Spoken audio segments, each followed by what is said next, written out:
Hi dear subscriber and viewers, welcome to Sarathi Banking Academy. Central Bank of India Credit Officer 1000 vacancies notification வந்திருக்கு. வாங்க details பார்க்கலாம். First central bank of India பற்றி ஒரு சின்ன introduction பார்க்கலாம். Central bank of India ஒரு public sector bank, established year 1911. இந்தியாவோட first commercial bank அப்படிங்கிறது சென்ட்ரல் பேங்க் ஆஃப் இந்தியா தான். இப்போ 1000 வேகன்சிஸ் அனௌன்ஸ் பண்ணியிருக்காங்க.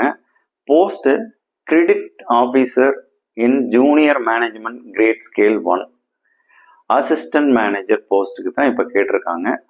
இந்த எக்ஸாமுக்கு நம்ம அப்ளை பண்ண முடியுமா முடியாதா? கண்டிப்பாக நம்ம அப்ளை பண்ணலாம். அதுக்கு ஒரு சில டேர்ம்ஸ் அண்ட் கண்டிஷன் வச்சுருக்காங்க. ஐபிபிஎஸ், எஸ்பிஐ, ஆர்பிஐ எக்ஸாமினேஷன் வந்து பார்த்தீங்கன்னா நம்ம கிளர்க் அண்ட் பிஓ எக்ஸாமினேஷன் நம்ம எழுதுகிறோம். கிளர்க்கு நம்ம மெயின்ஸை கம்ப்ளீட் பண்ணுறோம் அப்படின்னு சொன்னால் நமக்கு ஜாப் கன்ஃபர்மேஷன் கிடைக்குது. இதுவே நம்ம பிஓ எக்ஸாமினேஷன் எழுதுகிறோம் அப்படின்னா இன்டர்வியூ முடிச்சதுக்கு பிறகு தான் நமக்கு ஜாப் கன்ஃபர்மேஷன் கிடைக்குது. ஜாப் கன்ஃபர்மேஷன் ஆனதுக்கு பிறகு நம்ம வேலைக்கு போய் சேர்ந்துடும். ஆனால் சென்ட்ரல் பேங்க் ஆஃப் இந்தியாவில் இந்த 1000 வேகன்சிஸ்க்குமே வந்து பார்த்தீங்கன்னா ஸ்டூடெண்ட்ஸோட அட்மிஷன் ப்ராசஸுக்குன்னு ஒரு ப்ரொசீஜர் வச்சுருக்குறாங்க. எப்படி அப்படின்னா ஜூனியர் மேனேஜ்மெண்ட் கிரேட் ஸ்கேல் 1 அப்படிங்கிற எக்ஸாமை கண்டக்ட் பண்ணுறாங்க. டிஸ்கிரிப்டிவ் பேப்பர் இன்டர்வியூவோட இந்த எக்ஸாம் முடியுது. ஃபைனல் செலெக்ஷனில் ஹை ஸ்கோர் மார்க் யார் எடுத்திருக்காங்களோ அவங்க தான் வந்து பார்த்தீங்கன்னா அட்மிஷன் ப்ராசஸ்க்குள்ளேயே போகிறாங்க. இந்த அட்மிஷன் ப்ராசஸை பற்றி நான் இப்போ உங்களுக்கு டீட்டெயில்டாக சொல்கிறேன். அட்மிஷன் ப்ரொசீஜர் பற்றி பார்க்கலாம்.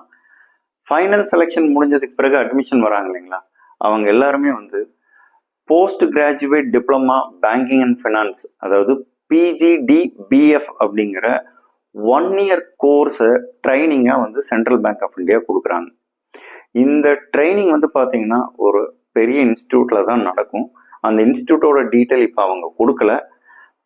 இதுக்கு முன்னாடியெல்லாம் வந்து பார்த்தீங்க அப்படின்னா பெங்களூரில் இருக்க மணிப்பால் யூனிவர்சிட்டியில் தான் வந்து பார்த்தீங்க அப்படின்னா அந்த ட்ரைனிங்கே நடக்கும். ரொம்பவே நல்லா இருக்கும். எல்லா ஃபெசிலிட்டியுமே இருக்கும். அதாவது என்ன சொல்கிறது அப்படின்னா பேங்கர்ஸ் அப்படின்னா எப்படி இருப்பாங்கன்னா அங்கே போய் பார்க்கலாம். அப்படிப்பட்ட ஆப்பர்ச்சுனிட்டி தான் உங்களுக்கு கிடைச்சிருக்கு. ஸோ இப்போ இந்த மணிப்பால் யூனிவர்சிட்டியில் வந்து பார்த்தீங்கன்னா நீங்கள் ட்ரைனிங் எடுக்கிறீங்க. இந்த ட்ரைனிங் 1 year கோர்ஸுக்கு உண்டான ட்ரைனிங்க்கு வந்து பார்த்தீங்க அப்படின்னா சென்ட்ரல் பேங்க் ஆஃப் இந்தியா ஒரு கோர்ஸ் ஃபீ வச்சுருக்காங்க. அந்த கோர்ஸ் ஃபீ 3 lakhsலேருந்து 4 lakhsக்குள்ளே இருக்கும் வித் ஜிஎஸ்டியோட. இந்த பேமெண்ட் வந்து செலக்ட் ஆகிற கேண்டிடேட்டை கேஷாக பே பண்ணலாம். ஒருவேளை கேஷாக பே பண்ண முடியாதவங்களுக்கு சென்ட்ரல் பேங்க் ஆஃப் இந்தியாவே வந்து லோன் ப்ரொவைட் பண்ணி கொடுக்குறாங்க. இந்த லோன் ப்ரொவைடிங்கில் வந்து பார்த்தீங்கன்னா ஒரு விஷயம் இருக்குது. ஆல்ரெடி எஜுகேஷன் லோன் எடுத்து நாம் வந்து கட்டாமல் இருந்தோம் அப்படின்னு சொன்னால் அவங்க வந்து சிபில் ஸ்கோர் பேஸ் பண்ணி தான் வந்து லோன் ப்ரொவைட் பண்ணி கொடுக்குறாங்க. ஸோ இந்த லோன் வந்து பார்த்தீங்க அப்படின்னா நமக்கு கையில் கிடச்சிருச்சு, நாம் வந்து என்ட்ரி ஆகிட்டோம் அப்படின்னா நாம் வந்து 2 வருஷத்துல, அதாவது நம்ம ஜாப்ல ஜாயின் பண்ணி 2 வருஷத்துல இந்த கோர்ஸுக்கு உண்டான கம்ப்ளீட் ஃபீஸை வந்து நாம இன்ஸ்டால்மெண்ட்ல பே பண்ணிடலாம். இப்போ நமக்கு லோன் பேங்க் கொடுத்துட்டாங்க அல்லது நம்ம கையில் இருக்கிற கேஷை வந்து பார்த்தீங்கன்னா நம்ம பே பண்ணி அட்மிஷனுக்குள்ள நாம என்ட்ரி ஆகிட்டோம் அப்படின்னா நமக்கு ட்ரைனிங் கொடுக்குறாங்க. அப்போ அந்த ட்ரைனிங் செக்ஷனுக்குள்ள நம்ம போகிறோம். இந்த 1 year ட்ரைனிங்ல 9 month ட்ரைனிங் கிளாஸ் ரூம் ட்ரைனிங்காக இருக்க போகுது. இந்த கிளாஸ் ரூம் ட்ரைனிங் நாம் எடுக்க மந்த்லி 2500 rupees ஸ்டைஃபன் வந்து பார்த்தீங்கன்னா அவங்க ப்ரொவைட் பண்ணுறாங்க. அதே மாதிரி நம்ம 9 மாதத்துக்கு அப்புறமா 3 மாதம் இருக்கு இல்லைங்களா அந்த இயர் முடியறதுக்கு, இந்த 3 மாதம் ஆன் ஜாப் ட்ரைனிங்னு சொல்லி நம்ம பேங்க்குக்குள்ளே ட்ரைனிங் கொடுப்பாங்க.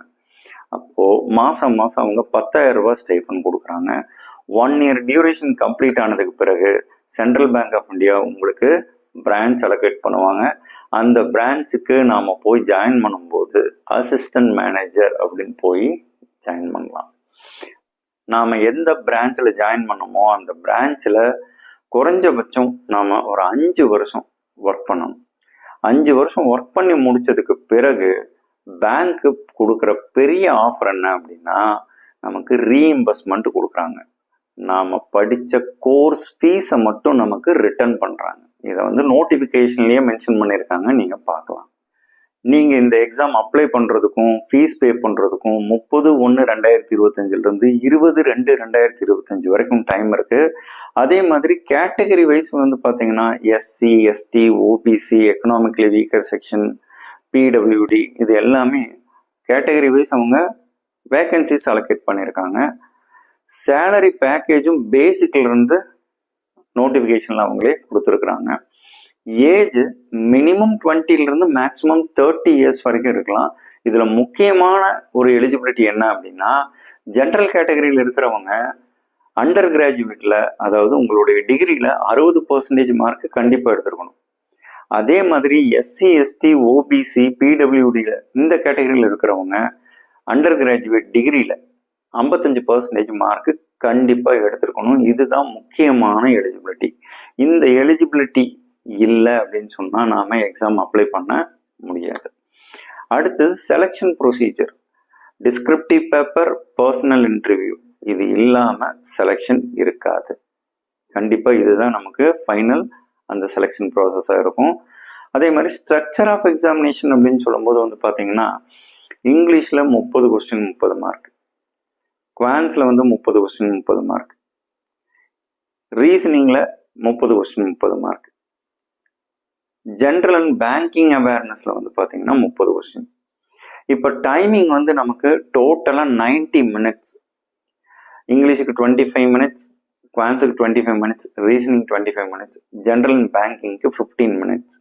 இப்படி நமக்கு டோட்டலாக 90 மினிட்ஸ் கொடுக்குறாங்க, 1.5 மணி நேரம். இதுக்கப்புறமா வந்து பார்த்தீங்கன்னா descriptive paper plus letter writing, இந்த ரெண்டும் நமக்கு 30 நிமிஷத்தில் கம்ப்ளீட் பண்ண சொல்கிறாங்க. டோட்டலாக இந்த எக்ஸாம் வந்து பார்த்தீங்கன்னா 2 ஹவர்ஸில் நமக்கு இந்த எக்ஸாம் முடிஞ்சிடும். இந்த எக்ஸாமுக்கு அப்ளிகேஷன் ஃபீஸ் வந்து பார்த்தீங்கன்னா எஸ்சி, எஸ்டி கேண்டிடேட்டுக்கு 150 ருபீஸும், ஓபிசி ஜென்ரலுக்கு 750 ருபீஸும் சார்ஜஸ் பண்ணியிருக்காங்க. நீங்கள் எக்ஸாம் ஆன்லைனில் அப்ளை பண்ணும்போது கேட்டகரி சூஸ் பண்ணுறதுல ரொம்ப ரொம்ப கவனமாக இருங்க. அதே மாதிரி உங்களுடைய ஐடென்டிஃபிகேஷன், இந்த ஐடென்டிஃபிகேஷனில் வந்து பார்த்தீங்க அப்படின்னா ரேஷன் கார்டு கொடுக்கக்கூடாது. அதே மாதிரி வந்து பார்த்தீங்க அப்படின்னா எல்எல்ஆர் கொடுக்கக்கூடாது. இதை வந்து நம்ம எக்ஸாமினேஷன் போகும்போதும் எடுத்துகிட்டு போகக்கூடாது. ஒன்று. ரெண்டாவது வந்து உங்கள் பேர் ஏதாவது, இப்போ நார்மலாக வந்து பார்த்தீங்கன்னா ஒருத்தரோட பேர் வந்து இப்போ சசிகுமார்னு இருக்குது, அவர் வந்து சசின்னு மாற்றிடுறாருன்னு வச்சுக்கோங்களேன். இப்போ கண்டிப்பாக மாற்றினதுக்கு உண்டான ப்ரூஃப் வைக்கணும். அந்த ப்ரூஃப் வந்து பார்த்தீங்க அப்படின்னா ஒன்று அஃபிடவிட்டோட அந்த லெட்டராக இருக்கலாம், அப்படின்னா கெசட்டடில் ரெஜிஸ்ட்ரேஷன் பண்ணியிருக்கணும். இந்த டீட்டெயில் வந்து கண்டிப்பாக நம்ம அதில் அட்டாச் பண்ணணும்.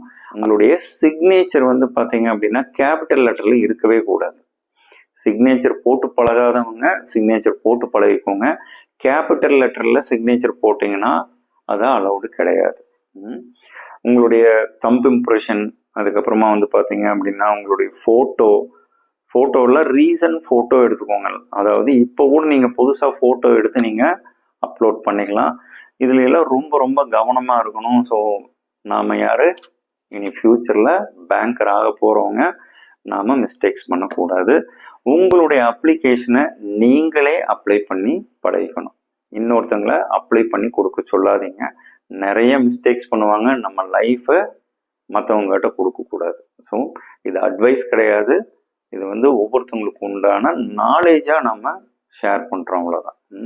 ஸோ இந்த பெஸ்ட்டான ஆப்பர்ச்சுனிட்டி நமக்கு வந்து சென்ட்ரல் பேங்க் ஆஃப் இந்தியா கொடுத்துருக்காங்க. அதனால் ஒவ்வொருத்தவங்களுமே இந்த எக்ஸாமுக்கு அப்ளை பண்ணுங்கள். எலிஜிபிலிட்டி இருக்கிறவங்க எல்லாருமே அப்ளை பண்ணுங்கள். So all the very best.